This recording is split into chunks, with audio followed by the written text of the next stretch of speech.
అందరికీ నమస్కారం. మీరు వినబోతున్న కథ 'కన్నుల్లో నీ రూపమే' 31వ భాగం. మేఘనా, దీక్షిత్ మాట్లాడుకుంటూ ఉండగా వారి వైపు రానా, సనా వచ్చారు. దీక్షిత్, ఇవాళ నీ యాక్టింగ్ సూపర్, అదరగొట్టేశావు అన్నాడు రానా. దీక్షిత్ పొంగిపోయాడు. ఛాతి ఉబ్బింది. మిస్ సనా, నేనెలా చేశాను? చిన్నపిల్లలా అడిగింది మేఘన. సనాలో పెద్దగా ఆనందం లేదు, కానీ తృప్తిగా ఉంది. మేఘనా, ఇట్ వాజ్ గ్రేట్, కానీ నీ ఇంపార్టెంట్ సీన్ రేపుంది. నువ్వేంటి అన్నది రేపు చూపించుకోవాలి. చిన్నగా నవ్వుతూ అంది సనా. ఇట్ వాజ్ గ్రేట్ అన్న మాటలకే మేఘన పొంగిపోయింది. పక్కనే ఉన్న దీక్షిత్, చాలా సంవత్సరాల తర్వాత పులి ప్రశాంతంగా ఉంది. నాతో ఇంత ప్రశాంతంగా ముందెప్పుడు లేరే గొనుగుతున్నట్టు అన్నాడు. ముందు ఎక్కడెలా ఉండాలో, ఎవరితో ఏం మాట్లాడాలో నేర్చుకో. సనా అన్న మాటలకి దీక్షిత్ మనసులోనే తిట్టుకున్నాడు. సెకండ్ సీన్ చేయబోయే ముందు దొరికిన బ్రేక్లోని ఇంటర్వ్యూ కోసం రిపోర్టర్స్ వెయిట్ చేస్తున్నారు. ఈ సీన్ని ఎందుకు హైలైట్ చేశారు? యుద్ధంలోని కాత్యాయిని ఓడిపోతుందా? మేఘనా గారి యాక్టింగ్ చాలా బాగుంది. అలాంటప్పుడు ఫస్ట్ లీడ్ రోల్ ఎందుకు ఇవ్వలేదు? రిపోర్టర్స్ ఇలాంటి ప్రశ్నలన్నీ అడుగుతూ వాళ్ళు చెప్పే సమాధానాలు రాసుకుంటూ ఉన్నారు. ఇంతలో ఒకరు, మేఘనా మేడం, నిజ జీవితంలో మీరెలాంటి అబ్బాయిని ఇష్టపడతారు? మేఘనాకి ఇది చాలా కష్టమైన ప్రశ్న. అసలు పెళ్ళే చేసుకోకూడదనుకుంటుంది. ఇంకా ఎలాంటి అబ్బాయి అనే ఆలోచన కూడానా? కానీ ఇలాంటివి వచ్చినప్పుడు ఏం చెప్పాలో సమాధానం ముందే సిద్ధం చేసుకుంది. వయసును బట్టి అభిప్రాయాలు మారుతూ ఉంటాయి. ఇప్పటికైతే నాతో సమానమైన వయసు కలవాడై ఉండాలి. ఒకరికొకరు అభిప్రాయాలు, ఇష్టాలు పంచుకుంటూ ఉండాలి. అయితే దీక్షిత్ సార్ మీ ఇష్టాలకి తగ్గట్టు ఉన్నారు. మీతో సమానమైన వయసు, మీకులానే మూవీస్లో యాక్ట్ చేయటం అంటే ఇష్టం. ఇంకా మీకు కావలసింది అభిప్రాయాలు పంచుకోవటం. అదొకటి కలిస్తే దీక్షిత్ సార్ అంటే మీకు ఇష్టమని అనుకోవచ్చా? మరొక రిపోర్టర్ అడిగారు. నేను చెప్పిన లక్షణాలు చాలామందిలో ఉంటాయి. అలాగని దేవుడి నిర్ణయాన్ని కాదనలేం కదా. చూద్దాం నాకు ఎవరితో ముడిపెట్టాడో నవ్వుతూ చెప్పింది మేఘన. ఇంటర్వ్యూ 2 గంటలు జరిగింది. ఎంటర్టైన్మెంట్ పేజ్లో వేయటానికి ఈ ఇంటర్వ్యూ సరిపోతుంది. మేఘనా, దీక్షిత్ కలిసున్న హైలైట్ సీన్స్ కూడా తీసుకుని వెళ్లారు. అదే రోజు సాయంత్రం ప్లాటినం ప్యాలెస్లోని డైనింగ్ టేబుల్ దగ్గర అరవింద్, సంజయ్ మాత్రమే కూర్చొనున్నారు. ఇల్లంతా చాలా బోరింగ్గా ఉందన్నా. సుహాని దూరంగా పంపించేశావు. వదిన కూడా లేదు. ఇప్పుడు ఒక్కడివే ఉండిపోయావు. నీకు తోడుగా తినటానికి నేనొచ్చాను అంటూ సంజయ్ టీవీ ఆన్ చేశాడు. మీరా టీవీలో దేవతా అవతారంలో కనిపించింది. అన్నా, మీరా గురించి చెప్పావా? వదిన ఈ పాటికి రకరకాల మాటలు వినే ఉంటుంది. చెప్పాను, తలూపాడు అరవింద్. ఈ మీరా చేతిలో చాలా రకాల రోల్స్ ఉంటాయి, కానీ ఎప్పుడూ ఈ దేవతా అవతారమే తీసుకుంటుంది. సంజయ్ విసుక్కుంటూ ఛానల్ మార్చాడు. అందులో దీక్షిత్, మేఘన చాలా దగ్గరగా ఉండి హైలైట్ అయిన సీన్స్ని ప్రసారం చేస్తున్నారు. సంజయ్కి గుండె కలుక్కుమంది. అరవింద్ వైపు చూశాడు. కనురెప్పేయకుండా అలానే చూస్తున్నాడు. అన్నా, అది సినిమా అంతే. మరో ఛానల్ మార్చాడు. అందులో మేఘన ఇంటర్వ్యూ వస్తుంది. సేమ్ ఏజ్ ఉండాలి, అభిప్రాయాలు, ఇష్టాలు పంచుకోవాలి. అది విన్న సంజయ్ వేళ్ల మీద లెక్క పెట్టాడు. 8 సంవత్సరాల తేడా. అభిప్రాయాలు, ఇష్టాలు పంచుకోవటం, అది చాలా దూరం. ఏ ఒక్కటి కలవలేదు. అన్నా, 8 సంవత్సరాలంటే ఒక జనరేషన్ గ్యాప్ కదూ? సంజయ్ అన్నాడే కానీ అరవింద్ చూసిన చూపుకి గుటకలు మింగుతూ వెంటనే తల తిప్పుకున్నాడు. అరవింద్ మనసులో మాత్రం ముల్లంగి మిదిలింది. కొందరికి వంకాయ, బంగాళదుంప అంటే ఇష్టం. ముల్లంగిని ఎవరూ ఇష్టపడరు. ఎవరూ ఇష్టపడని వాళ్ళని మేఘన ఇష్టపడుతుందని తనలో తనే సర్ది చెప్పుకున్నాడు అరవింద్. అప్పుడే కుక్కొచ్చి వంకాయ, బంగాళదుంప కూరని డైనింగ్ టేబుల్ మీద సర్ది పెట్టి వెళ్ళాడు. దాన్ని చూడగానే అరవింద్కి కోపం వచ్చింది. అరవింద్ ఆ కూరని ఎందుకంత సీరియస్గా చూస్తున్నాడో సంజయ్కి అర్థం కాలేదు. అన్నా, కూర తినాలనిపిస్తే వెంటనే పెట్టుకుని తినేయొచ్చు. అంత సీరియస్గా చూస్తే మన నోట్లోకి వెళ్ళదు కదా. ఏంటో అర్థం కాక అయోమయంగా అడిగాడు సంజయ్. అరవింద్ బెల్లు కొట్టి కుక్కుని పిలిచి, రేపటి నుంచి వంకాయ, బంగాళదుంప మన మెనూలో ఉండడానికి వీల్లేదు. ముల్లంగిని యాడ్ చేయి కోపంగా చెప్పాడు. ముల్లంగా? ప్రేమలో పడితే ఏం తింటారో, ఏం ఆలోచిస్తారో అది వాళ్ళకే అర్థం కావాలి. ఓ గాడ్. సంజయ్ తలగొక్కుంటూ విచిత్రంగా అరవింద్ వైపు చూశాడు. అదే సమయానికి మేఘన ఫేస్ మాస్క్ పెట్టుకొని స్క్రిప్ట్ గురించి మాట్లాడటానికి హోటల్లో ఉంటున్న సనా దగ్గరికి బయలుదేరింది. తలుపు తెరవగానే ఎదురుగా దీక్షిత్ కనిపించాడు. ఒక్కసారిగా ఉలిక్కిపడి గట్టిగా అరిచింది మేఘన. దీక్షిత్, ఎందుకిక్కడున్నావు? నేను కూడా స్క్రిప్ట్ గురించే నీతో పాటు వస్తాను చెప్పాడు దీక్షిత్. నాకు రేపు ఎక్కువ సీన్స్ ఉన్నాయి, నీకు లేవు కదా? మేఘన విసుగ్గా అంది. అంటే స్క్రిప్ట్ డిస్కషన్ అయిపోయిన తర్వాత అక్కడే వీడియో గేమ్స్ ఆడుకుందాము. టైం వేస్ట్ అవ్వదని పైన రూమ్ తీసుకున్నాను. దీక్షిత్ చెప్పేసరికి మేఘనాకి ఒక రాత్రంతా వీడియో గేమ్స్ ఆడతాను అని ఇచ్చిన మాట గుర్తొచ్చింది. దీక్షిత్ మర్చిపోలేదు. మేఘన నవ్వుతూ ఓకే అంటూ బొటన వేలు చూపించింది. సనాతో పని అయిపోయేసరికి రాత్రి 10 అయింది. దీక్షిత్, బాగా టైర్డ్గా ఉంది, ఇంక నేను ఇంటికెళ్ళి పడుకుంటాను, నా వల్ల కాదు. కళ్ళు మూతలు పడుతుంటే భారంగా అంది మేఘన. ఏంటి, 10ంటికి ఇంటికెళ్ళి పడుకుంటావా? సెపరేట్ రూమ్స్ లేవంటే ప్రైవేట్ రూమ్స్ ఎక్స్ట్రా మనీ పెట్టి తీసుకున్నాను. కాసేపలా బయటికెళ్ళి కాఫీ తాగొచ్చి ఆడుకుందాం, పద పద. దీక్షిత్ కంగారు పెడుతూనే మేఘనాని బయటికి తీసుకెళ్లాడు. ఆ రాత్రంతా తెల్లవారుజామున 3 వరకు వీడియో గేమ్స్ ఆడుతూనే గడిపారు. తెల్లవారుజామునే సనా మేఘన రానా దీక్షిత్ని తనుంటున్న గదికి పిలిచింది. మేఘన దీక్షిత్ ఇంకా మత్తులోనే ఉన్నారు. సనా తన ఫోన్లో మేఘనాకి ఒక ఫోటో చూపించింది. కళ్ళు నులుముకుంటూ చూసింది మేఘన. దాన్ని చూసి ఆశ్చర్యపోయింది. దీక్షిత్కి నిద్ర మత్తు మొత్తం ఎగిరిపోయింది. ఈ ఫోటో మీరు రాత్రి కాఫీ తాగుతున్నప్పుడు తీసిన ఫోటో. మీరు రాత్రంతా వీడియో గేమ్స్ ఆడుతూ గడిపారా? సనా కోపంగా అంది. ఇద్దరం ఫేస్కి మాస్క్ పెట్టుకున్నాము, అయినా ఎవరు గుర్తుపట్టారు? అయినా ఇవి మేమే అనడానికి ప్రూఫ్ ఏంటి? పక్క నుండి ఉన్నాయి. దీక్షిత్ మొండిగా అన్నాడు. మిస్టర్ దీక్షిత్, మధ్యలో తమరొకసారి మాస్క్ తీశారు అంటూ మొహం క్లియర్గా కనిపిస్తున్న ఫోటో చూపించింది. మరి పక్కనే ఉన్నది మేఘన అని ఎలా తెలుసు? దీక్షిత్ అనుమానంగా అడిగాడు. మేఘన దగ్గరికి సనా చిన్నగా నడిచొచ్చి చెవుకి మెడకి మధ్యలో ఉన్న పుట్టుమచ్చని చూపించింది. ఇది ఆ ఫ్లాష్ లైట్లోని క్లియర్గా కనిపిస్తుంది. ఆ మాటకి మేఘన షాక్ అయింది. అరవింద్ గుర్తొచ్చాడు. అరవింద్లాగా డేగ కళ్ళు అందరికీ ఉంటాయా? సనాని చూస్తూ ఆశ్చర్యపోయింది. మేఘన, వచ్చిన మొదటి రోజే చెప్పాను, నీకు ఎవరితోటి ఎలాంటి అఫైర్స్ ఉండకూడదని. ఈ పుట్టుమచ్చల్ని ఎవరైనా గుర్తుపడతారా అనుకుంటున్నావేమో. ఫ్యాన్స్ ఖచ్చితంగా గుర్తుపడతారు. మేఘనాతో చెప్తూనే దీక్షిత్ వైపు చిరాగ్గా చూసింది సనా. మిస్ సనా, దీక్షిత్తో ఉన్నది నాకు ఫ్రెండ్షిప్పే. అబ్రాడ్ వెళ్ళినప్పుడు యాక్టింగ్ స్కూల్లో మేము ఫ్రెండ్స్ అయ్యాము, అంతే. మేఘన వివరించింది. ఇప్పుడు ఆ హిస్టరీ అంత ఎందుకు చెప్తున్నావు? దీక్షిత్ విసుక్కున్నాడు. అబ్బా, నువ్వు కాస్త నోరు మూస్తావా? ఇద్దరూ చనువుగా తిట్టుకుంటున్న పద్ధతిని బట్టి ఇద్దరూ ఎప్పటినుండో ఫ్రెండ్స్ అని, ఇద్దరి మధ్య ఏం లేదని సనాకు అర్థమైంది. మరి ముందే నాకెందుకు చెప్పలేదు? సీరియస్గా అంది సనా. అది మీరు దీక్షిత్ గర్ల్ ఫ్రెండ్ అని చెప్పడం ఎందుకు అని చెప్పలేదు. మేఘన నసుగుతూ అంది. వాట్? నేను దీక్షిత్ గర్ల్ ఫ్రెండా? ఈసారి షాక్ అవటం సనా వంతైంది. అంటే దీక్షిత్ మాట్లాడిన దాన్ని బట్టి నేను అలా అనుకున్నాను, అంతే. మేఘన, నువ్వు ఊహాగానాలు మానే. నేనతనికి ఎక్స్ మేనేజర్ని, అంతే. సనా చెప్పగానే మేఘన వెంటనే సారీ చెప్పింది. కాసేపటికి అరవింద్ ఆఫీస్లోనే. అరవింద్ సంజయ్కి కాల్ చేసి రమ్మన్నాడు. సంజయ్ పరుగు పరుగునొచ్చాడు. ఇవాళ మీటింగ్కి అన్ని మెటీరియల్స్ రెడీ అయ్యాయా? అరవింద్ ల్యాప్టాప్ ముందు పెట్టుకుని అడిగాడు.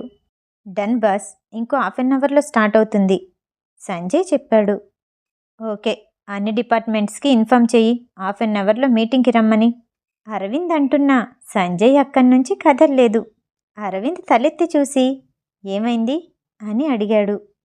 సంజయ్ కంగారు పడుతూ భయంగా ఉండటంతో అరవింద్ ఇంటర్నెట్లోని మేఘన పేరు టైప్ చేసి చూశాడు. దీక్షిత్ మేఘన లేట్ నైట్ కాఫీ తాగుతున్న ఫోటో. ఇద్దరూ రాత్రంతా వీడియో గేమ్ ఆడుతూనే ఉన్నారన్న న్యూస్. అరవింద్ కుర్చీలో నుంచి లేచి కోట్ వేసుకుంటూ టై సర్దుకున్నాడు. మేఘన ఈ 7 రోజుల్లో తన నిర్ణయం చెప్పే వరకు అరవింద్ వచ్చి తన్ని చూడకూడదని, మాట్లాడకూడదని చెప్పింది. అరవింద్కి ఆ మాట గుర్తొచ్చింది. కానీ ఆగలేదు. పక్కనే ఉన్న సంజయ్ ఇప్పుడేం చేస్తాడో అనుకుంటూ భయపడిపోయాడు. సంజయ్, గోల్డెన్ ఏజ్కి ఇన్స్పెక్షన్కి వస్తున్నామని ఇన్ఫామ్ చేయి అంటూనే అక్కడి నుంచి బయలుదేరాడు అరవింద్. అన్నా, మరి మీటింగ్? సంజయ్ వెనకాలే పరిగెడుతూ అన్నాడు. క్యాన్సిల్ చేయి కఠినంగా చెప్పాడు అరవింద్. అరవింద్ ఇన్స్పెక్షన్కి వస్తున్నాడని గోల్డెన్ ఏజ్లో అందరికీ తెలిసింది. ఎప్పుడూ సంజయ్ రావటమే తప్ప అరవింద్ ఇంతవరకు ఎప్పుడూ రాలేదు. డైరెక్టర్ ప్రతాప్కి ఆనందంతో పాటు కంగారు మొదలైంది. మేఘనా దీక్షిత్ యాక్టింగ్ స్కిల్స్ చాలా గొప్పవి, కాబట్టి కంగారు పడే పనిలేదు అనుకుంటూ అరవింద్ వచ్చేలోపు సెట్ రెడీ చేశాడు. అరవింద్ రానే వచ్చాడు. తనకి కావలసిన ఏర్పాట్లు కూర్చోడానికి మొత్తం చేశారు. పక్కనే టీ బిస్కెట్స్ పెట్టారు. సంజయ్ టెన్షన్గా నుదుటి మీద చెమటని కర్చీఫ్తో హత్తుకుంటూ చూస్తున్నాడు. సార్, ఇవాళ second highlight scene, kissing scene. ఇది వరకు ఒకసారి సెటప్ చేశాము, కానీ మ్యాన్మేడ్ రెయిన్ వల్ల ఆగిపోయింది. ఇవాళ సక్సెస్ఫుల్గా జరుగుతుంది. అది మీ సమక్షంలోనే. మాకు చాలా ఆనందంగా ఉంది డైరెక్టర్ ప్రతాప్ చెప్పుకుపోతున్నాడు. అదంతా వింటున్న సంజయ్కి కళ్ళు తిరుగుతున్నట్టు, అసలింకా లోకంలో బతికున్నానా అనిపించింది. అరవింద్ మోహన్లో ఎటువంటి ఎక్స్ప్రెషన్ లేదు. షాట్ రెడీ చేస్తూ డైరెక్టర్ ఇద్దరు ఆర్టిస్టులని పిలిచాడు. సంజయ్ అందించిన టీ కప్ పట్టుకొని వస్తున్న మేఘన వైపు ఎవ్వర్నీ పట్టించుకోకుండా చూస్తున్నాడు అరవింద్.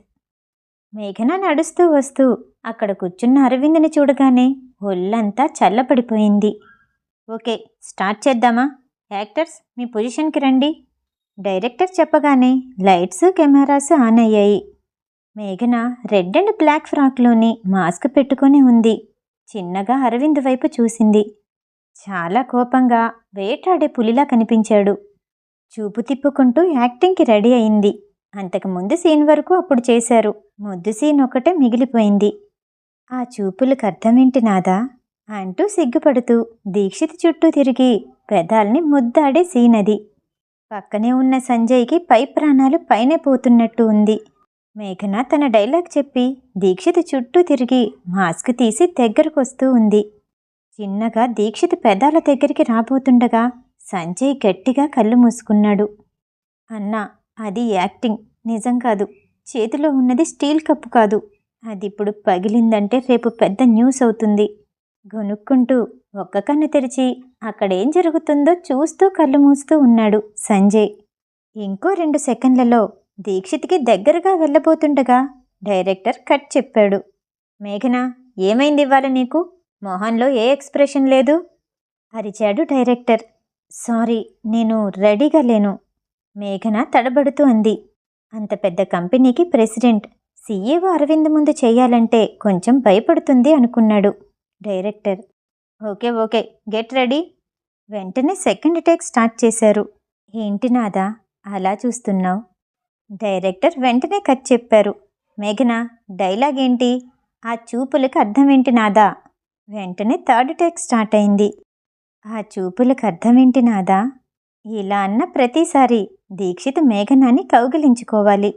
హత్తుకున్నాడన్న మాటే కాని ముట్టినట్టు ఇద్దరి మధ్య చాలా దూరం ఉన్నట్టు హత్తుకున్నాడు. ప్రతి టేక్లో హత్తుకున్న ప్రతిసారి వెనకాల నుంచి 10,000 బాణాలొచ్చి పైనుండి కింద వరకు గుచ్చుకుంటున్నట్టు అనిపించింది దీక్షిత్కి. అలా 6 టేక్స్ అయ్యాయి. మేఘన జీవితంలో ఇదే మొదటిసారి. డైరెక్టర్ ఒక 10 నిమిషాలు రిలాక్స్ అవ్వమని టైం ఇచ్చారు. మేఘన, తొందరగా ముద్దు పెట్టుకుంటావా లేదా? నాకు హార్ట్ అటాక్ వచ్చేలా ఉంది దీక్షిత్ భయపడుతూ మేఘనాతో అన్నాడు. మేఘన తల్లో వేలు దూర్చుకుంటూ, అరవింద్ ముందు చేయటం నా వల్ల కావట్లేదు. అతన్ని చూడగానే నా కాళ్ళు వణుకుతున్నాయి. నా కాన్సంట్రేషన్ అస్సలు కుదరట్లేదు అంటూనే తన జుట్టు మళ్ళీ సెట్ చేసుకుని షాట్కి రెడీ అయింది. ఈసారి అరవింద్ వైపు చూడాలి అనుకోలేదు. తన డైలాగ్ చెప్పి గుండ్రంగా తిరుగుతూ చిన్నగా దీక్షిత్ దగ్గరికెళ్ళి పెదాల్ని ముద్దు పెట్టుకుంది. డైరెక్టర్ ఆనందంతో గట్టిగా అరిచాడు. ఈ సీన్ అదిరిపోయింది, కొత్తగా ఉంది. ముద్దు ఇచ్చారు, ఇద్దరికీ మధ్య మాస్క్. ఈసారి మేఘనాకే కాదు, దీక్షిత్కి కూడా మాస్క్ ఉంది. మేఘన గట్టిగా ఊపిరి పీల్చుకొని అమ్మయ్య అంటూ గబగబా నడవటం మొదలెట్టింది. మేఘన, ఎక్కడికి అడిగాడు దీక్షిత్. వాష్రూమ్కి. వెళ్తూనే అరవింద్కి మెసేజ్ టైప్ చేసింది. బాస్, సీఈఓ ఎందుకొచ్చారు? సంజయ్ నుంచి వెంటనే మెసేజ్ వచ్చింది. నాకేం తెలుసు, నిన్నట్నుంచి వింతగానే ప్రవర్తిస్తున్నాడు.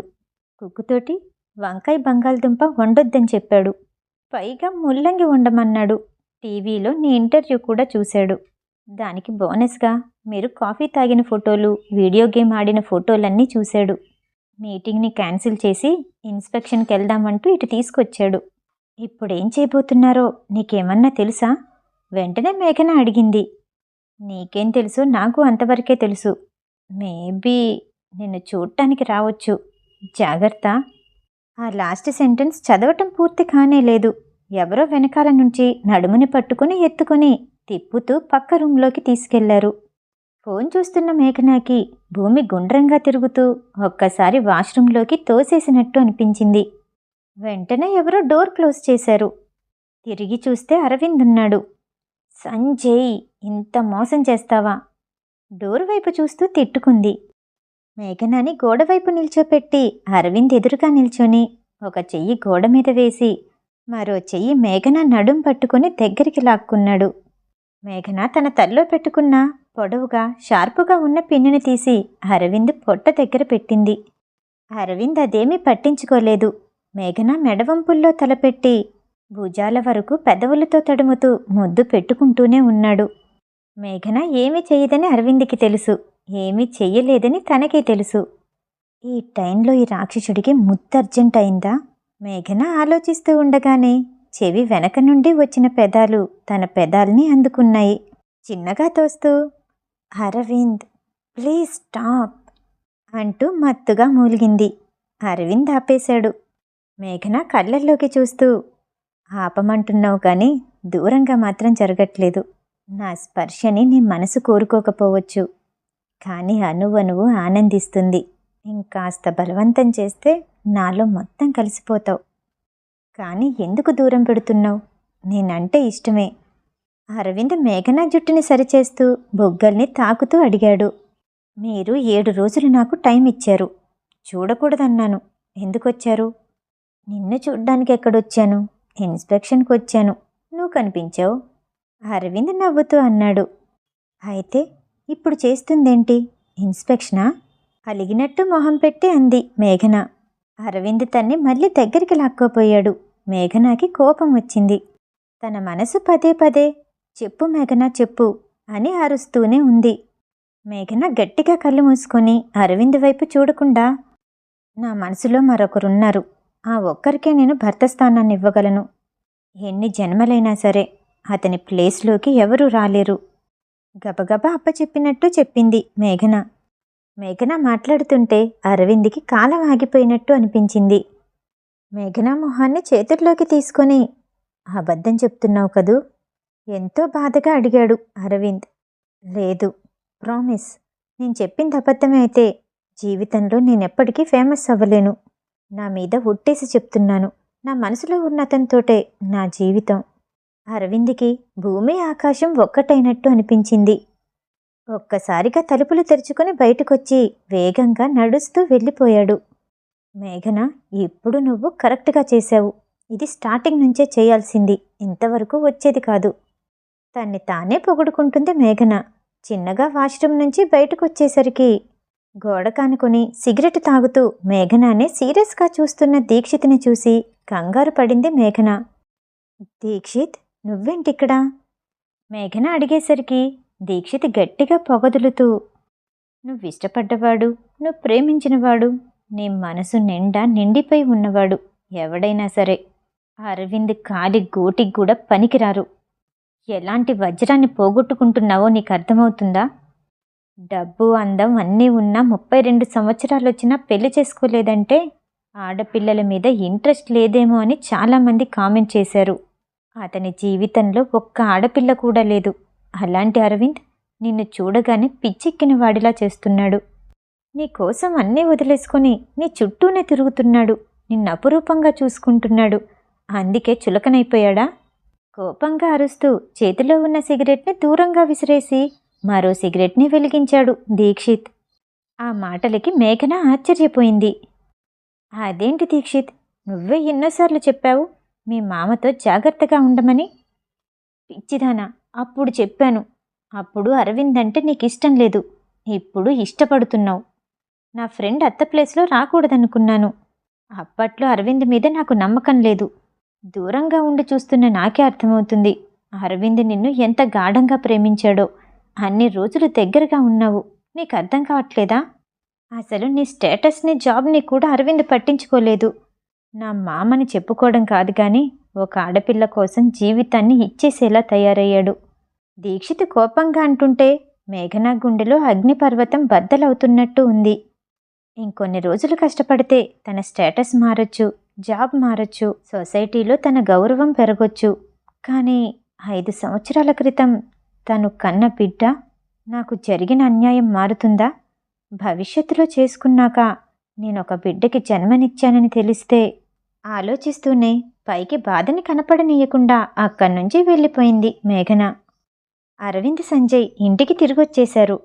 మేఘన తన అభిప్రాయాన్ని ఖచ్చితంగా చెప్పింది. ఆకాశం వచ్చి మీద పడినట్టు ఉంది. అరవింద్ని చూస్తుంటే ఇదివరకు ఎప్పుడూ చూడనంత భయంగా ఉంది. కొన్ని సంవత్సరాల క్రితం రామస్వామి కార్పొరేషన్కి అధినేత అవ్వకముందు తన తండ్రి శేఖర్కి ఆరోగ్యం పాడైంది. కార్పొరేషన్ని చూసుకోలేని పరిస్థితి. అందుకే ఉన్నవాళ్ళందరూ దానికి అధినేత ఎలా అవ్వాలా అనుకుంటూ రకరకాల పన్నాగాలు పన్నారు. అప్పుడు అరవింద్కి 22 సంవత్సరాలు. కార్పొరేషన్ని దోచుకోవాలనుకునే వాళ్ళ దగ్గర నుంచి, చుట్టాల నుంచి, చుట్టూ ఉన్న పరిస్థితి నుంచి కార్పొరేషన్ని గట్టెక్కించాడు. ఆ ప్రయాణంలోనే అరవింద్ మనసు మూగపోయింది. పెద్దగా దేనికి ప్రతిస్పందించదు. ఎమోషన్ లేకుండా, ఫీలింగ్ లేకుండా తయారయ్యాడు. మేఘనాని చూసిన తర్వాతే తన జీవితంలో కొత్త రోజులొచ్చాయి. సంజయ్ అరవింద్ని ఓదార్చుదామనుకున్నాడు. ఈలోపు అరవింద్ ఇంట్లో ఉన్న సర్వెంట్స్ అందరినీ బయటికి పంపించేశాడు. తన్ని తాను బంగ్లాలో లాక్ చేసుకున్నాడు. సంజయ్కి భయమేసింది. ఇంటి చుట్టూ తిరుగుతూ రాత్రంతా వెయిట్ చేశాడు. అరవింద్ అసలు బయటికి రానేలేదు. అందుకు తగ్గట్టే పరిస్థితులన్నీ తారుమారయ్యాయి. ఉదయాన్నే శేఖర్ సంజయ్కి కాల్ చేసి బాధగా ఇంటికి రమ్మని చెప్పాడు. సంజయ్ వెళ్ళేసరికి శేఖర్, మహతీలు సోఫాలో కూర్చొనున్నారు. సంజయ్ని చూస్తూనే కోపంతో ఊగిపోయాడు శేఖర్. చేతిలో ఉన్న A4 సైజ్ పేపర్స్ని గట్టిగా విసిరేశాడు. ఏం జరుగుతుందో చెప్పగలవా సంజయ్? ఇవన్నీ మేఘన ఫొటోస్తో పాటు వచ్చిన పర్సనల్ ఇన్ఫర్మేషన్. ఇంకా ముందే తెలిసింది కాబట్టి సరిపోయింది. లేదంటే అలాంటి అమ్మాయిని ఇంటికి కోడలుగా తీసుకొద్దామనుకున్నావా? గట్టిగా అరిచాడు శేఖర్. మహతీకి గుండె ఆగిపోయినట్టు అనిపించింది. సంజయ్, నువ్వెన్నో విషయాల్లో అల్లరిగా ఉన్నావు. అలా అని ఇది మీ అన్నయ్య పెళ్లి విషయం, జీవితం. దీంతో కూడా ఆడుకుంటావా? ఏడుస్తూ అంది మహతి. వాళ్ళిద్దరి కోపం తగ్గే వరకు బిగుసుకుపోయినట్టు నిల్చున్నాడు సంజయ్. కొంచెం వాతావరణం చల్లపడ్డాక సంజయ్ సర్దుకుంటూ, డాడ్, మామ్, మీకు ఫస్ట్ ప్రాబ్లం ఏంటి? తన ప్రొఫెషన్. యాక్ట్రెస్గా ఉండటం పెద్ద తప్పేమీ కాదు. అది కూడా డీసెంట్ జాబే. ఎంటర్టైన్మెంట్ ఫీల్డ్లో ఉన్నప్పుడు కొన్ని గాసిప్స్ వస్తాయి. అవన్నీ మనం నమ్మకూడదు. రెండోదేంటి? ఎడ్యుకేషన్. తను అబ్రాడ్ వెళ్ళక ముందు వరకు మంచి యూనివర్సిటీలోని మంచి గ్రేడ్ తెచ్చుకున్న స్టూడెంట్. ఆ తర్వాత ఫ్యామిలీ ప్రాబ్లమ్స్ వల్ల అబ్రాడ్ పంపించారు. అక్కడికి వెళ్ళిన 4 సంవత్సరాల వరకు తనకి డబ్బు ఎవరూ పంపించేవాళ్ళు కాదు. అందుకే ఫిల్మ్ అకాడమీలో జాయిన్ అయింది. తనకి మంచి గ్రేడ్స్ వచ్చాయి. స్కాలర్షిప్ వచ్చింది. మూడోదేంటి? Personal life. తనకి చాలామంది ఎక్స్ బాయ్ ఫ్రెండ్స్ ఉన్నారని అనుకుంటారు. అవన్నీ ఓపెన్గా ఉండేవే. అది కూడా భార్యను మోసం చేస్తూ ఉన్న మొగాళ్ళని ఇబ్బంది పెట్టేది. నీ కొడుక్కి 80 మంది ఎక్స్ గర్ల్ ఫ్రెండ్స్ ఉన్నారు. అది నువ్వు యాక్సెప్ట్ చేయగలవా? అంటూ తల్లిదండ్రుల్ని ఒప్పిస్తూ మేఘనా గురించి మొత్తం వివరించాడు. సుహా కోసం ఇంట్లో 3 నెలలు ఉంటానని అన్నకి మాటిచ్చింది. ఇప్పుడు ఆ టైం కూడా అయిపోయింది. సంజయ్ బాధగా చెప్పాడు. అంటే అరవింద్ ఇప్పుడు తన్ని తాను బంధించుకున్నాడా? శేఖర్ ఆలోచిస్తూ అన్నాడు. అప్పుడే సంజయ్ ఫోన్ రింగ్ అయింది. అరవింద్ అసిస్టెంట్ ప్రణీత్ ఫోన్ చేశాడు. అది చూడగానే సంజయ్కి విషయం అర్థమైంది. కాల్ లిఫ్ట్ చేసి, నేనొస్తున్నాను అని కంగారుగా అన్నాడు. వీలైనంత తొందరగా రండి సార్, ప్రణీత్ గబగబా చెప్పాడు. డాడ్, అసిస్టెంట్ ప్రణీత్ కాల్ చేశాడు. అన్న ఆఫీస్కెళ్ళాడు. నేను అర్జెంటుగా వెళ్ళాలి అంటూ సంజయ్ అక్కడి నుంచి కదలబోయాడు. మహతి ఆపి, సంజు, మరి మన సుహా గురించేంటి? బేలగా అడిగింది. సుహాకి ఇప్పుడు హెల్త్ అంతా సెట్ అయినట్టే. ఇన్ని రోజులు ఉన్నాడు అంటే ఇకపై ఉంటాడు చెప్తూనే సంజయ్ అక్కడి నుంచి వెళ్ళిపోయాడు. మేఘన క్రూ టీంతో కలిసి ఇంకా హోటల్లోనే ఉంటుంది. తను పడుకుందామని ప్రయత్నించినప్పుడు ఒక అందమైన కల. తను పెళ్లి కూతురు డ్రెస్లో ఉంది. తన పక్కన కూర్చున్న వ్యక్తి మెడలో తాళి కట్టబోతున్నాడు. అప్పుడే బెల్ రింగ్ అయిన శబ్దం వినిపించింది. మేఘనాకి ఆ పక్కన కూర్చుని కట్టేదెవరో చూడాలనుంది. ఆ బెల్ రింగ్ అవుతూనే ఉంది. వెంటనే ఉలిక్కిపడి లేచింది. రాత్రంతా సరిగ్గా నిద్రలేదు. ఒళ్ళంతా భారంగా, తలనొప్పిగా ఉంది. మత్తుగా నడుచుకుంటూ వెళ్ళి తీసేసరికి ఎదురుగా దీక్షితున్నాడు. హేయ్, నువ్వింకా టిఫిన్ తినలేదు, తీసుకో. దీక్షిత్ టిఫిన్ అందిస్తూ మేఘనా మొహం చూసి ఒక్కసారిగా భయపడిపోయాడు. అయ్య బాబోయ్, నీ మొహం అద్దంలో చూసుకున్నావా? నిజంగా డ్రగ్స్ తీసుకున్న వాళ్ళలా ఉన్నావు. మేఘన టిఫిన్ అందుకుంటూ, నోరు మూస్తావా? యాక్ట్ చేసింది చాలు. నేనసలే బాధలో ఉన్నాను. బాధపడే వాళ్ళు ఎలా ఉంటారో తెలీదా? ఎప్పుడు చూడలేదా? మేఘన కళ్ళు నలుపుకుంటూ అంది. చూశాను, బాధపడే వాళ్ళని చూశాను. కానీ నీకులా అందరి గుండెల్ని పగలకొట్టి బాధపడే వాళ్ళని చూడలేదు. దీక్షిత్ వెక్కిరింపుగా అన్నాడు. పోనీలే, అదృష్టవంతుడివి అంటూ మేఘన టిఫిన్ తినటం మొదలెట్టింది. ఇలానే కొన్ని రోజులుంటే చచ్చిపోయేలా ఉన్నావు. సాయంత్రం తాగడానికి వస్తావా? అడిగాడు దీక్షిత్. లేదులే, నేను ఇంకో బాయ్ ఫ్రెండ్ని ఎత్తుక్కున్నాను, అక్కడికెళ్తున్నాను. దీక్షిత్ అక్కడి నుంచి కోపంగా వెళ్ళిపోయాడు. మేఘన టిఫిన్ తిన్న తర్వాత అద్దంలో మొహం చూసుకుంది. జీవితంలో అన్నీ పోగొట్టుకున్న దానిలా ఉంది. ఇలానే ఉంటే షూటింగ్ క్యాన్సిల్ చేస్తారు. వెంటనే వెళ్ళి మొహానికి చార్కోల్ ఫేస్ ప్యాక్ పెట్టింది. మనసులోనే దిగులుంది, మొహంలో కనిపించదా? ఇక ఏ ఫేస్ ప్యాక్ తనకి పని చేయదు అనుకుంది. శేఖర్ ఇంటి దగ్గర సుహా అనుకోకుండా సంజయ్ తన తల్లిదండ్రులతో మాట్లాడిన మాటలన్నీ విన్నాడు. తన రూమ్ నుండి బుద్ధిగా వచ్చి బ్రేక్ఫాస్ట్ చేస్తున్నాడు, లంచ్, ఆ తర్వాత ఫ్రూట్స్. కానీ ఇన్ని రోజులు హుషారుగా ఉన్నాడు. ఇప్పుడు రోబోలా చేసుకుంటూ వెళ్ళిపోతున్నాడు. శేఖర్, మహతి దూరంగా ఉండి సుహాని కనిపెడుతూనే ఉన్నారు. డ్రాయింగ్ వేయటానికి గార్డెన్లోకి వెళ్తున్నాడే కానీ అదేమీ చేయకుండా అలా చూస్తూ కూర్చుండిపోతున్నాడు. మహతికి భయం వేసింది. ఆలోచిస్తే అంత చెడ్డ అమ్మాయిలా అనిపించట్లేదు. ఇన్ని సంవత్సరాలు సుహాలో కనిపించని మార్పు కనిపిస్తుంది. సుహా ఏంటి, అరవింద్ కూడా చాలా మారాడు. పెళ్లి చేసుకోను అన్నవాడు ఆ అమ్మాయే కావాలని కూర్చున్నాడు. ఒకసారి నేను వెళ్ళి ఆ అమ్మాయితో మాట్లాడిరానా? మహతి శేఖర్తో అంది.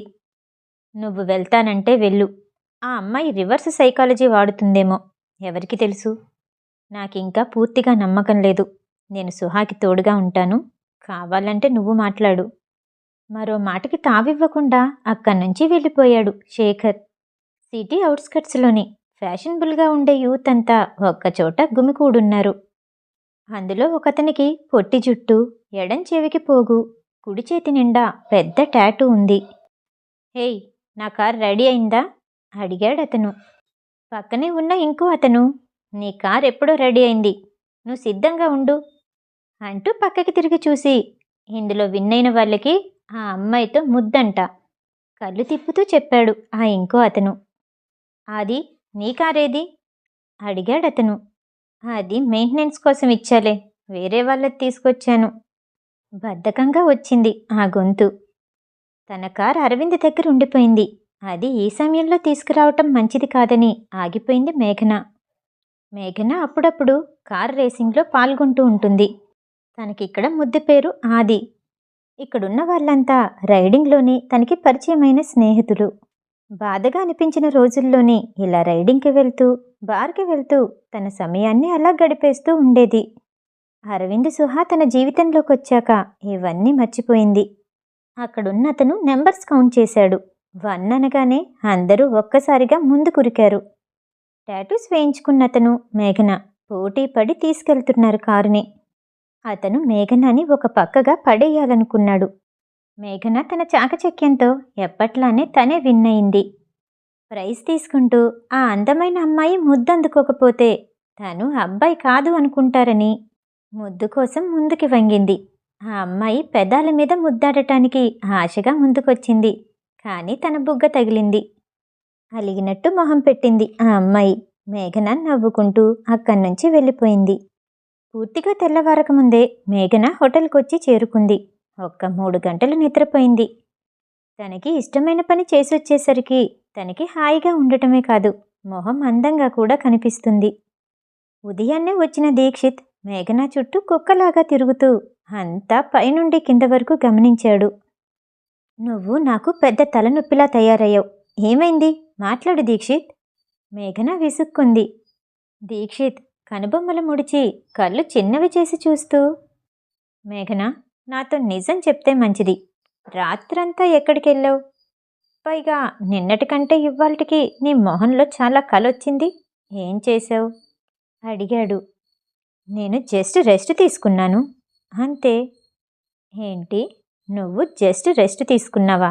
రాత్రి చాలాసార్లు వచ్చి బెల్ రింగ్ చేశాను. డోర్ ఓపెన్ చేయలేదే?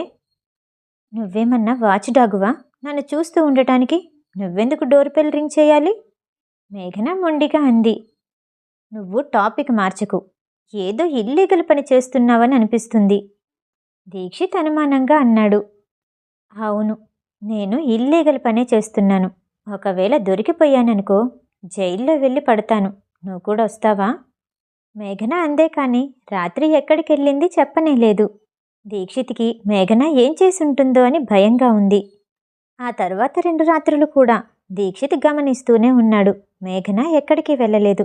తన షూటింగ్ మీద బాగా కాన్సంట్రేషన్ పెట్టింది. అలా 3 రోజులు గడిచిపోయాయి. ఈ 3 రోజుల్లోనే అరవింద్ తనకి ఫోన్ చేయలేదు. మేఘన కూడా అరవింద్ ఆలోచనల నుంచి బయటపడుతున్నట్టు అనిపించింది. చాలాసార్లు అరవింద్కి మెసేజ్ చేయాలనిపించేది, కానీ చెయ్యకుండా ఆగిపోయేది. రాత్రుళ్ళు అరవింద్ తన పక్కకొచ్చి పడుకున్నట్టు, ఏటో వెళ్తుంటే ఒక్కసారిగా నడుం పట్టుకుని లాగి తనకి ముద్దిచ్చినట్టు అనిపించేది.